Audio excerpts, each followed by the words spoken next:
The year is 1917. The Russian Empire, one of the world's oldest autocracies, is collapsing. Within months, a new force will emerge from the chaos, an army unlike any the world has seen. Not the army of a czar, but the army of a revolution. This is File 001, The Birth of the Red Army. The collapse of Imperial Russia. In February 1917, the Russian Empire was dying. 3 years of catastrophic losses in World War I had pushed the nation to breaking point. Millions of soldiers were dead or wounded, cities starved, the home front was crumbling, and Tsar Nicholas II's authority evaporated in a matter of days. When the February Revolution toppled the Romanov dynasty, Russia's military establishment faced an identity crisis. The Imperial Russian Army, once numbering over 15 million men, began to disintegrate. Soldiers deserted by the hundreds of thousands. Officers were murdered by their own troops. The chain of command fractured. The provisional government that replaced the Tsar tried to hold the old army together. They failed. By autumn 1917, Russia had essentially no functioning military force, just armed mobs, each following their own commanders or revolutionary committees. October and the Bolshevik gamble. On October 25, 1917, November 7th by the modern calendar, Vladimir Lenin's Bolsheviks seized power in Petrograd. It was less a battle and more a coup. The Winter Palace fell with minimal bloodshed. But Lenin knew that taking power was one thing. Keeping it would require force. The Bolsheviks controlled Petrograd and Moscow, but little else. Across the vast territories of the former empire, dozens of factions were forming. Monarchist generals, socialist revolutionaries, nationalists, anarchists, and foreign interventionists. Without an army, the Bolshevik Revolution would be crushed within weeks. Lenin turned to Leon Trotsky, the fiery orator who had led the October uprising. His mission? Create an army from nothing. Build it fast. Make it loyal. Make it win. The clock was ticking. Part 1. Creation. January to May 1918. The decree. On January 28, 1918, the Council of People's Commissars issued a decree establishing the Workers' and Peasants' Red Army. The name itself was revolutionary, not the army of the state, but of the working class. Red, the color of socialist revolution. The founding principles were radical. Voluntary enrollment, initially, only class-conscious workers and peasants, elected officers, commanders chosen by their troops, political commissars, Bolshevik party members embedded in units to ensure loyalty. No ranks or saluting, everyone was a comrade. In theory, this was the People's Army. In practice, it was chaos. The first recruits. The initial recruitment efforts were disappointing. By February 1918, only 200,000 volunteers had joined. Many were factory workers with no military training, former soldiers tired of war, and opportunists seeking food and pay. They lacked weapons, uniforms, discipline, and leadership. Meanwhile, Lenin faced an immediate crisis: Germany. World War I was still raging, and German armies were advancing deep into Russian territory. Lenin needed peace at any cost. In March 1918, he signed the Treaty of Brest-Litovsk, surrendering vast territories, including Ukraine, the Baltic states, and Poland. The treaty bought time, but at enormous cost. It also enraged many Russians, including military officers, who saw it as a betrayal. These officers would soon become the core of the White Army, the Reds' mortal enemies. Trotsky takes command. Leon Trotsky was appointed People's Commissar for Military and Naval Affairs. He had no formal military training, but he possessed something more valuable: ruthless determination and organizational genius. Trotsky understood that revolutionary enthusiasm alone couldn't win wars. The Red Army needed professional military expertise, centralized command, harsh discipline, and mass conscription. Each of these contradicted the Army's founding principles. Trotsky didn't care. He was building a war machine, not a debating society. Part 2. The Russian Civil War begins, summer 1918. The White Movement. By May 1918, anti-Bolshevik forces were organizing across Russia. The White Armies emerged in 3 main theaters: Southern Russia, under General Anton Denikin, based in the Don and Kuban regions. Siberia and Eastern Russia, initially under Admiral Kolchak. Northwestern Russia, under General Nikolai Yudenich, threatening Petrograd. The Whites were united only in their hatred of Bolshevism. They included monarchists, liberals, moderate socialists, and military officers. They received weapons, supplies, and sometimes troops from Britain, France, the United States, and Japan, all hoping to prevent a Bolshevik victory. The Czech Legion. One of the strangest episodes involved 40,000 Czech and Slovak prisoners of war who had fought for the Russian Empire. In May 1918, they revolted against Bolshevik authority while traveling along the Trans-Siberian Railway to Vladivostok. Almost overnight, the Czech Legion seized control of the railway and major cities across Siberia. This rebellion triggered the full-scale civil war. Suddenly, anti-Bolshevik forces controlled territory stretching thousands of miles across Russia. Trotsky's reforms, building a real army. Faced with existential threat, Trotsky abandoned revolutionary principles. Conscription. In May 1918, compulsory military service was introduced. By the end of the year, the Red Army numbered over 1 million men. By 1920, it would peak at over 5 million. Military specialists. Trotsky recruited tens of thousands of former Imperial Army officers, the very men the revolution had opposed, often from aristocratic backgrounds. Many joined reluctantly, some under threat to their families, but they knew how to wage war. Political commissars. To prevent officers from betraying the Bolsheviks, Trotsky instituted the commissar system. Every unit had a political commissar with authority equal to the military commander. No order was valid without both signatures. Commissars watched officers constantly, ensuring loyalty through surveillance and fear. Discipline. Trotsky reintroduced traditional military discipline. Deserters were shot. Entire units that fled were decimated. Every 10th man executed. He formed blocking detachments that would shoot retreating soldiers. Revolutionary idealism gave way to revolutionary terror. The train. Trotsky commanded from an armored train that traveled constantly between fronts. It contained a printing press, telegraph equipment, weapons, and supplies. When critical situations emerged, Trotsky would appear personally, rallying troops, executing cowards, and reorganizing defenses. The train became legendary, a symbol of Bolshevik determination. Part 3. Turning Points. 1919. 1919 was the year the Bolsheviks should have lost. The White armies launched coordinated offensives from 3 directions. The White Advance. Spring 1919, Admiral Kolchak's Siberian army pushed westward, reaching within 100 miles of the Volga River.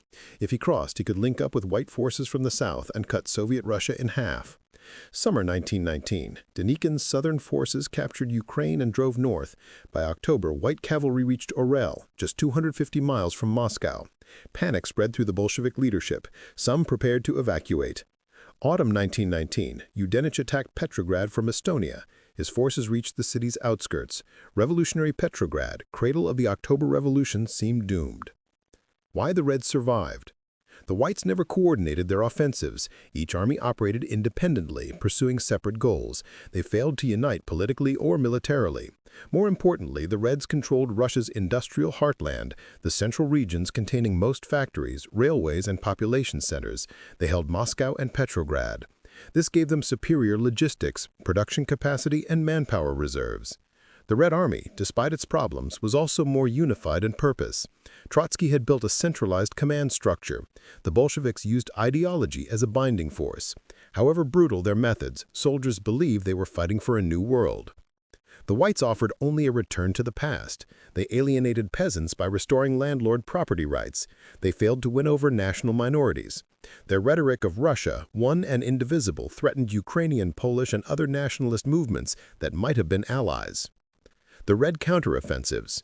In late 1919, the tide turned. Kolchak's army collapsed under Red counterattacks. He retreated across Siberia, was captured, and executed in February 1920. Denikin's forces were pushed back to the Black Sea coast. By early 1920, the southern front stabilized, with the Whites confined to Crimea. By the end of 1919, the White cause was effectively lost, but the war wasn't over. Part 4. The Final Campaigns, 1920 to 1922. The Polish-Soviet War. In April 1920, newly independent Poland attacked Soviet Ukraine, hoping to expand eastward. Initially successful, Polish forces captured Kiev. The Red Army counterattacked in summer 1920, driving deep into Poland. Lenin saw an opportunity, not just to defeat Poland, but to carry revolution westward into Europe. Red armies advanced toward Warsaw. But the miracle on the Vistula occurred in August 1920. Polish forces, advised by French officers, defeated the Red Army outside Warsaw. The Bolsheviks were forced to retreat and eventually negotiate peace, ceding territory to Poland. The defeat had profound consequences. It demonstrated the limits of revolutionary expansion. The Bolsheviks would have to build socialism in one country rather than triggering immediate world revolution. Wrangel and the end in Crimea. General Pyotr Wrangel took command of remaining White forces in Crimea. Throughout 1920, he launched raids into southern Russia, but couldn't break out. Once the Polish War ended, the Red Army concentrated overwhelming force against Crimea. In November 1920, Red forces stormed across the narrow Perekop Isthmus into Crimea. Wrangel evacuated over 100,000 people, soldiers and civilians, to Constantinople on Allied ships. It was the last major White force. What followed was the Red Terror in Crimea. Thousands of prisoners and suspected White sympathizers were executed in what some historians consider one of the Civil War's worst atrocities. The Green Armies and the Tambov Rebellion. The Civil War didn't end cleanly. Across Russia, Green Armies, peasant partisans opposed to both Reds and Whites, continued fighting. They resisted Bolshevik grain requisitions and military conscription. The largest uprising occurred in Tambov province in 1920 to 1921. Led by Alexander Antonov, peasant rebels numbered tens of thousands. The Red Army deployed massive force, including chemical weapons, and conducted brutal reprisals against villages suspected of supporting rebels. By mid-1921, the rebellion was crushed through sheer terror. Similar campaigns occurred across Russia, in Siberia, Ukraine, Central Asia. The Bolsheviks were fighting not just White armies, but popular resistance to their rule. Kronstadt and the end of war communism. In March 1921, sailors at the Kronstadt naval base near Petrograd rebelled. These were the same sailors who had supported the Bolsheviks in 1917. Now they demanded political freedom, free elections to Soviets, and an end to Bolshevik dictatorship. Trotsky ordered a military assault across the frozen Gulf of Finland. Red Army troops, many reluctant to fight revolutionary sailors, stormed the fortress. Hundreds died on both sides. The rebellion was crushed, survivors executed or imprisoned. Kronstadt shocked the Bolshevik leadership. If even loyal revolutionaries were rebelling, the entire system might collapse.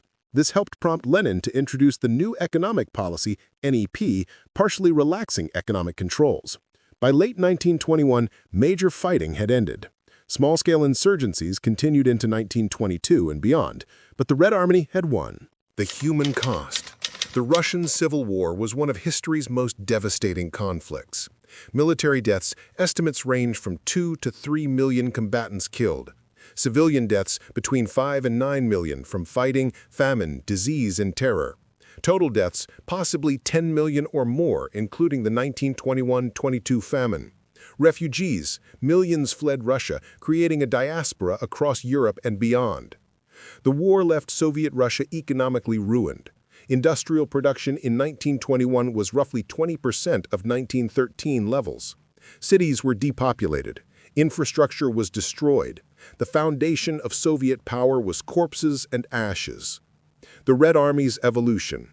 The workers' and peasants' Red Army that emerged in 1922 bore little resemblance to the volunteer force of 1918. Size, from nothing to over 5 million at its peak, demobilizing to about 600,000 by 1923. Structure, a professional military with centralized command, not a revolutionary militia. Leadership, dominated by Civil War veterans, Mikhail Frunze, Clement Voroshilov, Semyon Bujony, who would shape Soviet military policy for decades. Doctrine, combined arms warfare, cavalry exploitation, political indoctrination.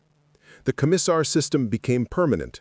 The Red Army would always be a party army, an instrument of Bolshevik power first and a national defense force second. Political consequences. The Civil War fundamentally shaped the Soviet Union. Centralization. The emergency of civil war justified increasing centralization of power. Local autonomy, worker self-management, and democratic participation, promises of the revolution, were sacrificed for military efficiency. The Cheka and state terror. The Cheka, the secret police, grew powerful during the Civil War, conducting mass arrests and executions. The precedent was set. Internal enemies would be eliminated without legal process. This would culminate in Stalin's Great Terror of the 1930s. Militarization of politics. Civil War veterans dominated Soviet politics. They viewed problems through a military lens. Enemies to be destroyed, obstacles to be overcome by force. This mindset pervaded Soviet governance. International isolation. Foreign intervention in the Civil War convinced Bolsheviks that capitalist powers would never accept the Soviet state. This paranoia shaped Soviet foreign policy and justified internal repression in the name of defending the revolution. Trotsky's legacy. Leon Trotsky created the Red Army and saved the Bolshevik Revolution. His organizational genius, ruthless discipline, and tireless energy were decisive. Yet within a decade, Stalin would outmaneuver him, politically, expel him from the country, and eventually have him assassinated in Mexico in 1940. The Red Army Trotsky built would become Stalin's instrument. It would industrialize under Stalin's 5-year plans, suffer catastrophic purges in 1937 to 1938 when Stalin executed much of its officer corps, and then barely survive the Nazi invasion of 1941. But it would endure. The Red Army that defeated Nazi Germany, occupied Eastern Europe, and faced down NATO during the Cold War traced its lineage directly to those chaotic months of 1918, to Trotsky's armored train, to the recruited Tsarist officers, to the commissars ensuring loyalty at gunpoint. The memory and myth. The Soviet propaganda transformed the Civil War into a heroic epic. Brave Red soldiers defending the revolution against foreign invaders and domestic traitors. The reality, chaos, mass death, atrocities by all sides, ruthless terror against civilians, was carefully obscured. The Civil War created the founding mythology of the Soviet Union. It established that the revolution had been tested in fire and proven legitimate through military victory. This narrative would be taught to generations of Soviet citizens. When the Soviet Union finally collapsed in 1991, it had lasted 69 years. But its origins lay in those desperate years from 1918 to 1922, when the Red Army fought for survival and won. The Red Army was born not from careful planning, but from desperation. It succeeded not because of revolutionary ideals, but because the Bolsheviks were willing to abandon those ideals when necessary. Trotsky built it with conscription, terror, and the expertise of the old regime he claimed to have overthrown. The cost was staggering: millions dead, a country in ruins, freedoms promised by the revolution, sacrificed to emergency measures that became permanent. But the Red Army survived, and with it, the Soviet state. This was not the revolution anyone had imagined in 1917, but it was the revolution that actually happened. File 001 terminated.